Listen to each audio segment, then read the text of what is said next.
So welcome to Pause Awards Judge Sessions 4. I'm George Hedon, founder of Pause Awards and your host today.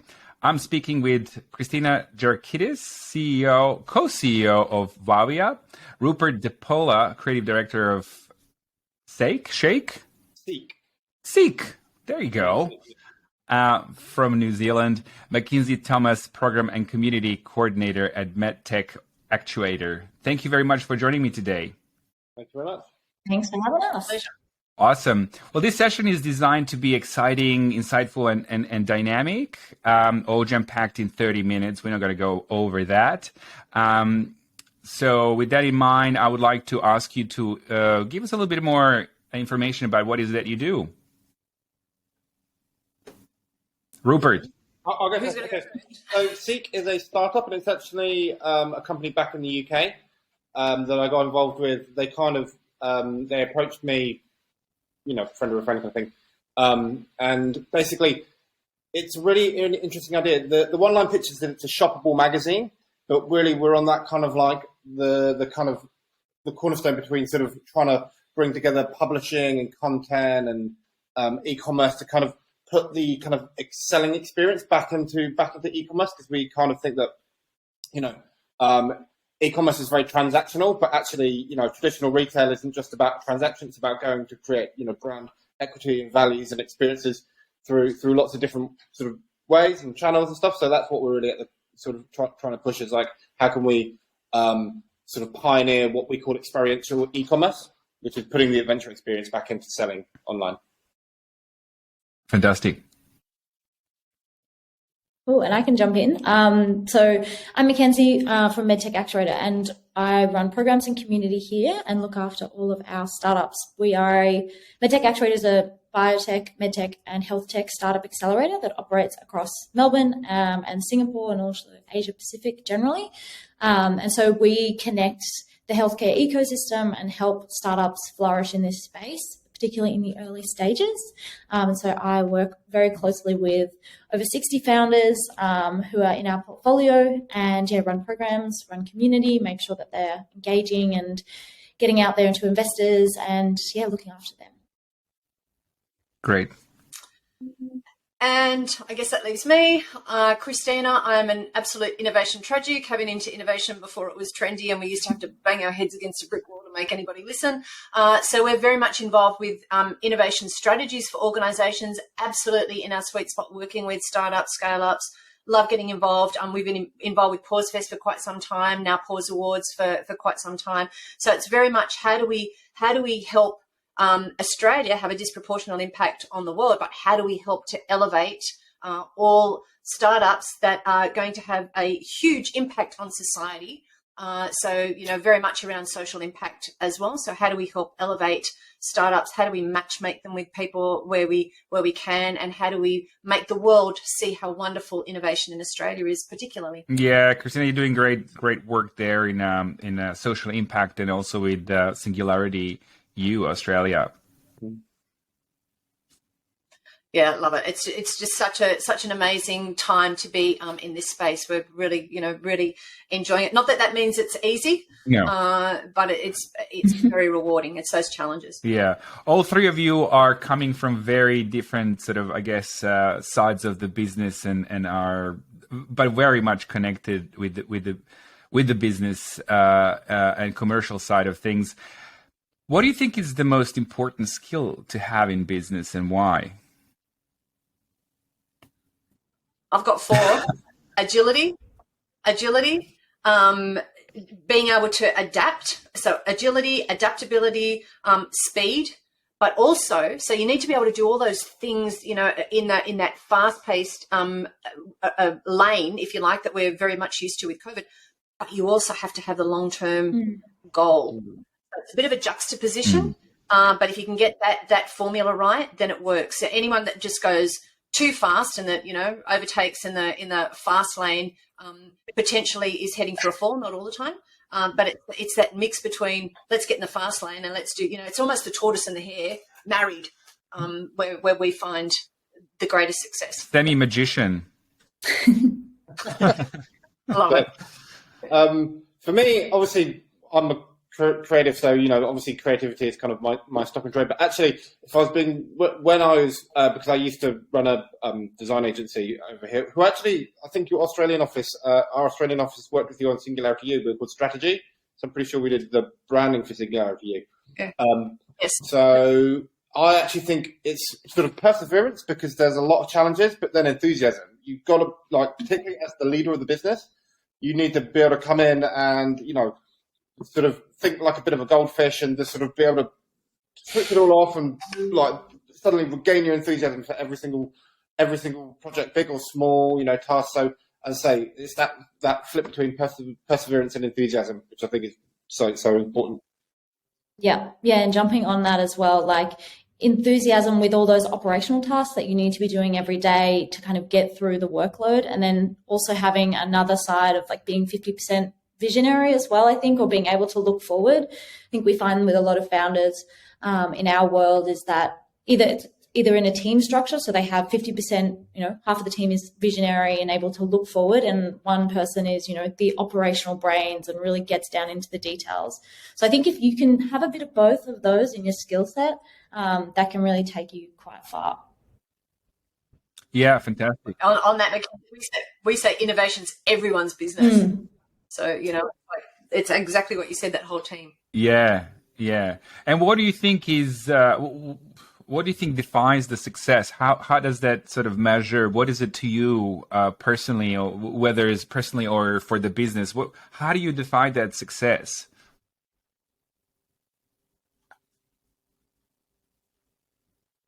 For me, that's a conversation with the founders. What do they define as success? And often we'll find, so we did some work with musicians quite a few years ago now, but it was, do you want to be famous? Do you want to be, I know Kiss have just performed in Sydney apparently. So do you want to be the Kiss, or do you want to be or do you want to be the band that actually makes a living, constant living, makes good money, supports a family, does it that way? So, and I think within startup land, it's more that there's this really big focus on being the unicorn sometimes.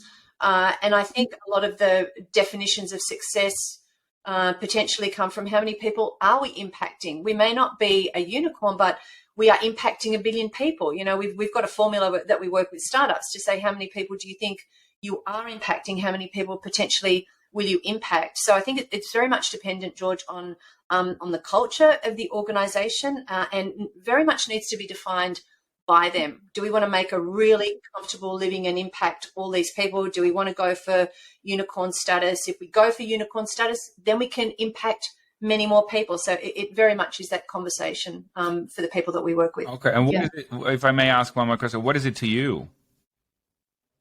Me personally? Well, success for me is if we change lives at whatever level, and if we can enable enablers. So my whole purpose is to enable enablers. And if we can do that, then I'm such a happy person. That is success for me. Thank you.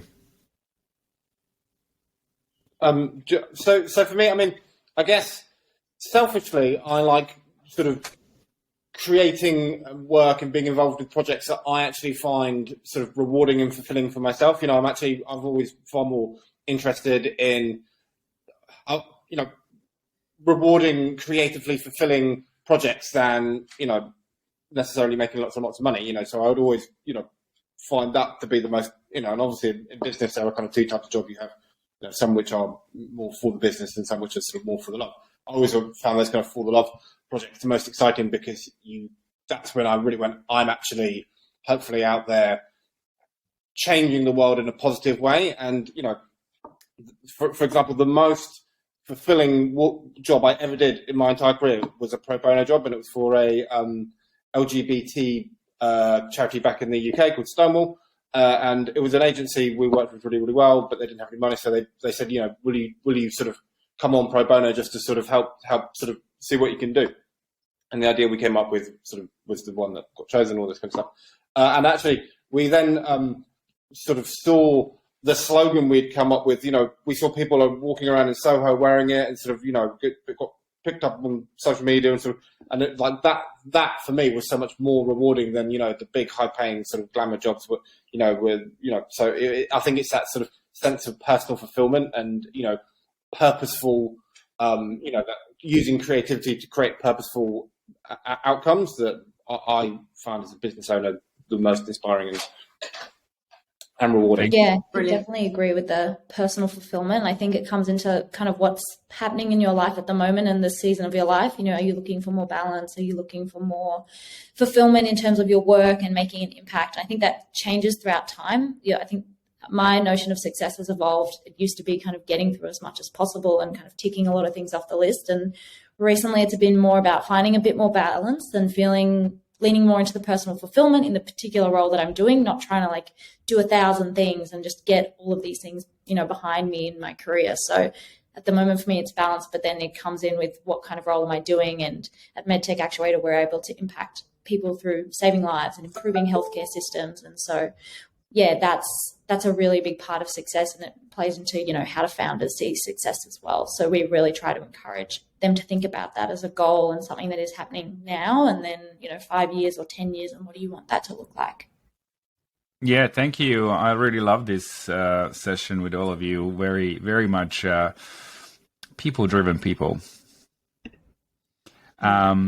And maybe Makenzie, I'll start with you because it kind of ended on a good note that sort of flows into the next question. Do you have a business advice that you can share with us? Something that's you kind of stuck with you, or something that you've heard or someone told you? Mm-hmm.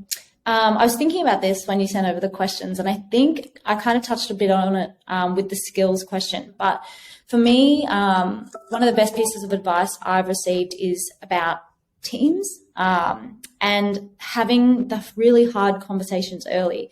So, previously, attempted to do my own little startup last year. I had a good team in the beginning, and then it sort of fell apart. And it's not that it was a messy situation or anything like that, but we just struggled to have a lot of these hard conversations about what we wanted to be doing, what were our goals, how did we define success. And so we kind of went through the motions of one person doing most of the work, one person not doing any work, people having different timelines and different schedules, and we didn't get the traction and hit a lot of those operational things early. We sort of had the vision and everyone was like, yeah, I want to do that. I want to make an impact. But operationally, it didn't quite happen. So it was really mismatched. And someone said to me, sat me down and said, you've got to have these really hard conversations first. You've got to be really honest with each other. Otherwise, you're just going to keep, someone's going to be frustrated, or someone's not going to be, doing the things that they want to be doing, and then someone's going to leave. So it fell apart because of that, but it was really great lesson to learn, a hard one because it made me feel very uncomfortable and having those difficult combos, but had to be done. And yeah, team and those hard conversations would be my biggest piece of advice for business success. Very true. I love that, Makenzie. Just to add to that as well, we did some work with another startup, and they were actually best friends. They were each other's bridesmaids, even. And we asked them if they'd had their exit strategy at the end, and they went, "Oh no, we don't need an exit strategy." And we went, "Oh, please make an exit strategy." Anyway, long story short, they separated and they haven't spoken to each other since. And I find that's so not successful, because that's so. Yeah, I totally relate to the way that you did it is amazing. Yeah, you kind of need to be on one cloud, not separate. Mm. Sure. Absolutely. Yeah. I would echo that. I think it's almost more important who you're in business with rather than actually what you're in business doing, because you're in many ways, because unless you actually have that sort of core cultural ideological alignment with your business partners and the people you're sort of engaged in these operations with, it's only a matter of time before the cracks start to emerge, and those things like COVID can come along, like complete black swan crazy events, and all of a sudden these cracks can become chasms, and et cetera, et cetera. So I think being aligned and having that kind of cultural ideological alignment with your partners is really, really important. But what I think in terms of a piece of advice that I was given, it's really interesting. This actually kind of I was once really stuck on a project, and it was a really crazy project, and we were working with this guy, this amazing creative director, and he just sat me down one day and he was like, look, this isn't like a test. I'm not sat here waiting for you to like read my mind and sort of present to me back the answer that I've been waiting for. Like, you know, we're all just here trying to sort of work together to figure it out. And like, you know, it's an iterative process. And like, you know, the you know, by challenging each other and by making these little sort of minor gains, we're actually getting closer to uncovering the answer. So that I thought was a really interesting thing, because I think, you know, particularly when you're sort of starting out, you kind of think, oh, you know, I really want to perform well and I need to like sort of be able to hit all these goals. But someone just sitting you down and saying, like, this is not a test. I don't know what the answer to these questions are. Like, that's why you're here. You're here to help us uncover what the truths are. So like, don't lose sort of heart. Keep going, and like, you know, accept that that's a really important part of the process as well. Moving incrementally. I love that. It actually follows on the best piece of advice that I was given, potentially at a zoom out level to what you just said, Rupert, and it goes way back to when I was in primary school, and one of my teachers actually said, wherever you go, whatever you do, always paddle your own canoe, which is very much along that find the path. We don't know the answers. Be unique, be brave enough to set the rules rather than follow the rules. And I think I've carried that piece of advice with me, and it very much follows on from what you've both said, actually. So, you know, wherever you go, whatever you do, always paddle your own canoe. I think I just have that going over in my head when I'm doubting something or going, maybe we should follow what they're doing, or maybe we should, you know, take a leaf out of that book. I go, what fits here? Yeah, and Lisa, I'm very impressed. You're a co-CEO with Lisa, and that sort of partnership has been going on for quite some time. And I don't really see many co-CEOs. It's kind of a rare thing. How's that gone? That's been going for quite some years, yeah? About 4 years now. So co-CEO of Singularity U Australia, co-CEO of Wavia. And I think you're about to see, I was reading an article the other day on the benefits of co-CEO. And if you've got those opposing qualities, Lisa often says that I do the ABC, she does the 1, 2, 3. Okay. And that's not to say that she can't do the ABCs, because she can very much do the ABCs. Ask me to do the 1, 2, 3s on the but it's that complementary, and I think it's also that trust factor where that you know that you got somebody to fall back on. You know that there's that reliance there. You know someone's always got your back, which is really crucial. You know, and we may not always forever be co-CEOs. I don't know, but I know that we will always have each other's back at the very least of it. But it very much works for us. That's great. Good to see. And so now we're kind of getting a little bit more into our industry, I guess, questions. Wanted to see what's. Have a sort of quick foresight for your industry you're working in? So I'll go first. So, I mean, in terms of SEIKK, we're very much sort of, as I say, on that kind of cusp of like trying to integrate a few different sort of areas together, sort of publishing and commerce and sort of content. So, you know, hopefully we're kind of at the forefront of that kind of like the digital integration of like, you know, physical and digital, all that kind of stuff.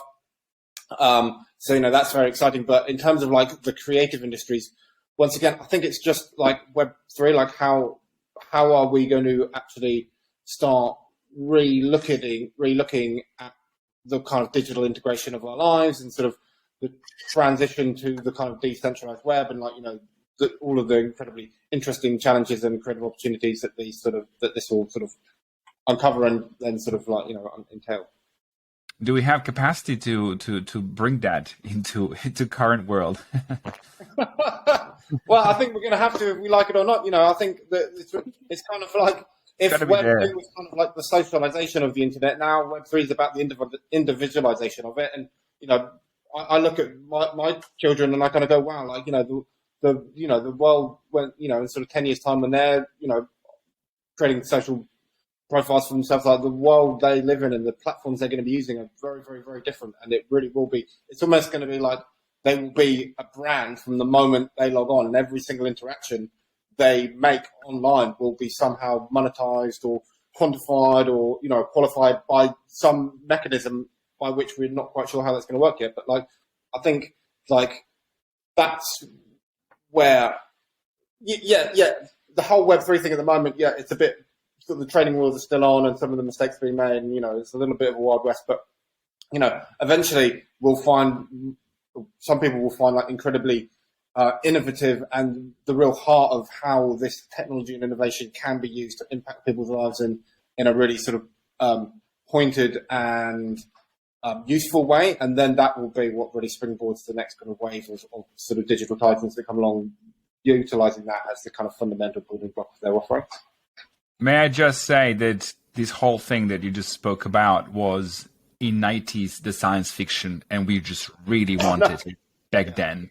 And that was the biggest science fiction. And now we're actually living it some decades later, which is pretty insane.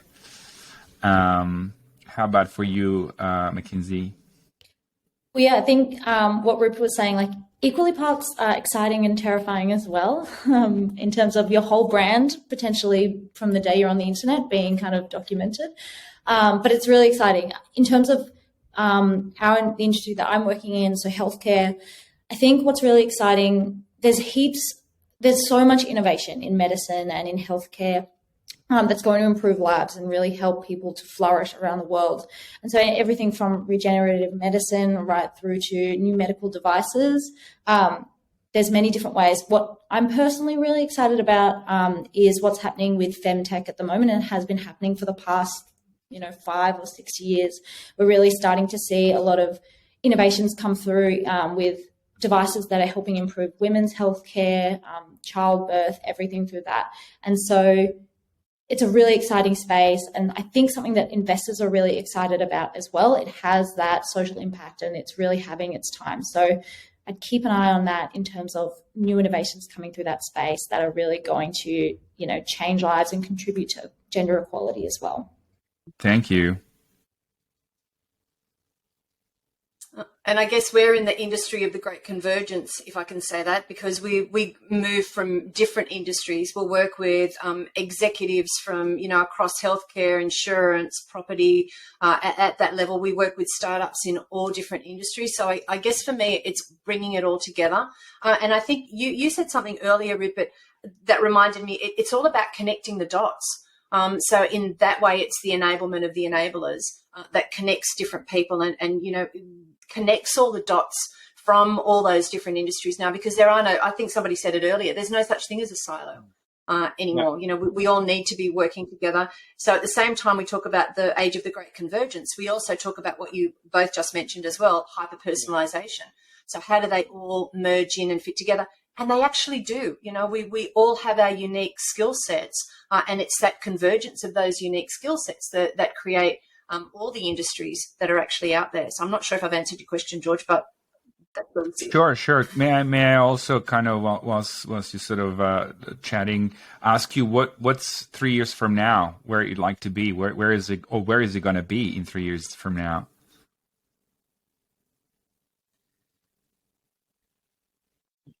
Who's taking that first? The hardest question.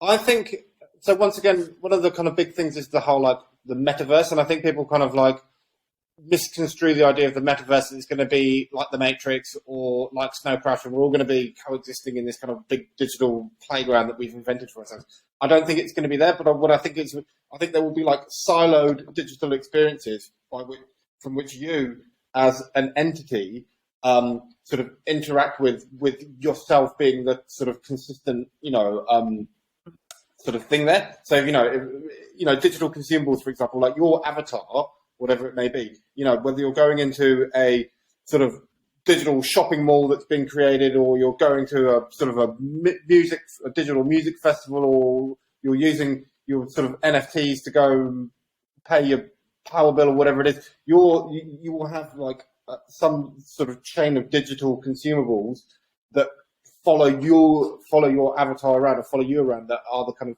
unique connecting thread between the kind of metaverses. And I wouldn't be surprised if within sort of 3 or 4 years you're starting to see some quite sort of major moves in that regard. And actually this idea of your kind of the actualization of your digital self into a tangible sort of digital product essentially will start to sort of crystallize and take shape a bit. As long as you can take your avatar to different owned spaces. So that's where it's going to be interesting, because I think that's how it will work. That they're kind of like you, just like you are a person that goes to a shop, and it doesn't matter if you're going to, a record shop or if you're going to a department store, you don't change. I think that will be how it will work, that there will have to be some level of sort of consistency in that, and that, yes, if you're wearing a Gucci coat and you want to go to a Dior party, they might just have to accept that's the way the world is like. So, there's no reason you have why a problem with a door person. Oh my God, even in Metaverse. Exactly. But I think, dress rule. Yes. Awesome. Anybody else? Makenzie, how do you see in 3 years' time? How's that for deflection? I know. I've been thinking, as you were talking, Rupert, I was thinking, how am I going to answer this? Because I'm, really trying to think about what's happening now. And I guess in terms of healthcare, we can talk about what will happen in 3 years. I think maybe a recovery from the past 2 years will take, and 3 years to sort of catch up to speed. We're seeing a lot of issues with the healthcare ecosystem in terms of like the employment numbers and staff shortages, and it's really impacting a lot of people. So it's sort of the complete opposite of what you said, Rupert. You're thinking futuristic, and I mean futuristic within 3 years, but in terms of healthcare, I think we're going to be catching up and coming back to normal after the past few years of struggling.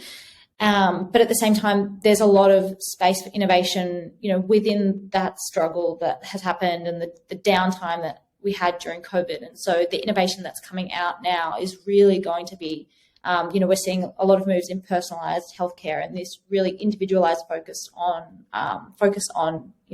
the people that are coming through the system.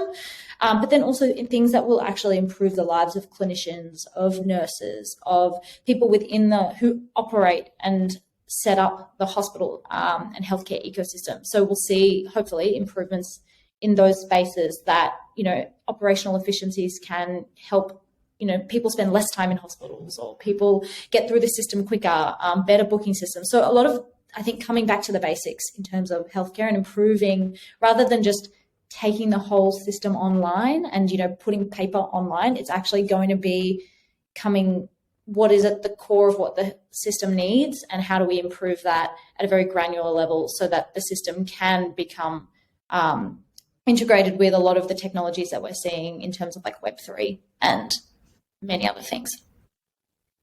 Okay. I love what you just said, Makenzie. For me, it's in 3 years' time, which isn't really that far away. It's going to go in the blink of an eye. I hope that we come together better. That all the disruption that's happening globally, even at the moment, from pandemic to war to disagreements to politics to everything, hopefully in 3 years' time, because of the convergence, because of technology, because we have the ability to hybrid, because we have the ability to scale, we will actually find this balance. So I'm an idealist, just in case you can't tell. I've always been an idealist, and that's not going to change. So, I believe that it's all in our hands. We have the capacity, through all the resources that everybody's been talking about, to find a balance or not. So for me, optimist, idealist, we find that balance in that period of 3 years' time, and we all contribute to making the world a better place through our unique skills. Yeah, thank you. That we do really need those 3 years to kind of really find where we are after the past 3 years of where we were, which we know. And that brings us to the second and the last part.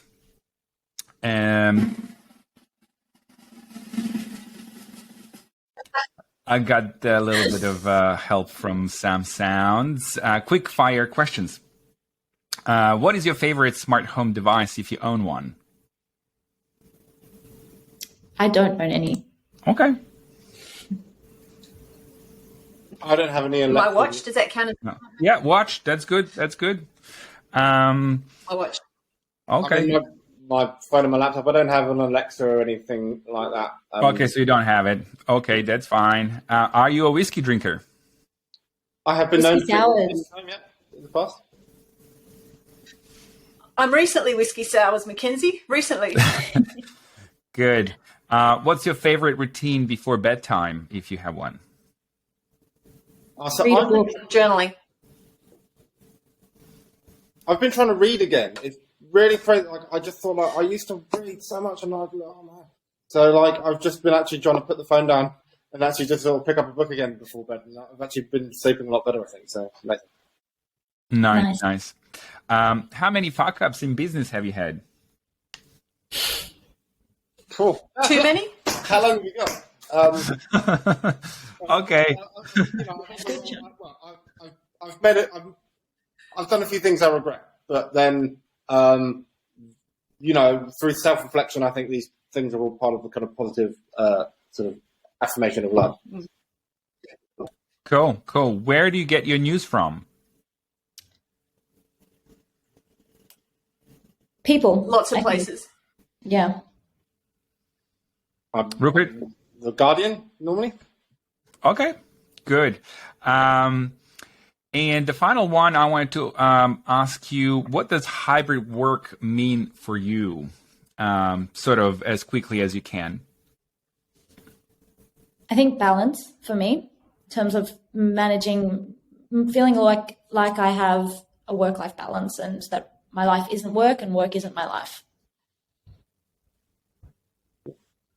Hybrid for me is the capacity to sit down as I'm doing today and have a day in my office, but then be equally excited about my next trip to meet my colleagues and have us all be working together. So that for us, it has worked. We were doing this just before COVID.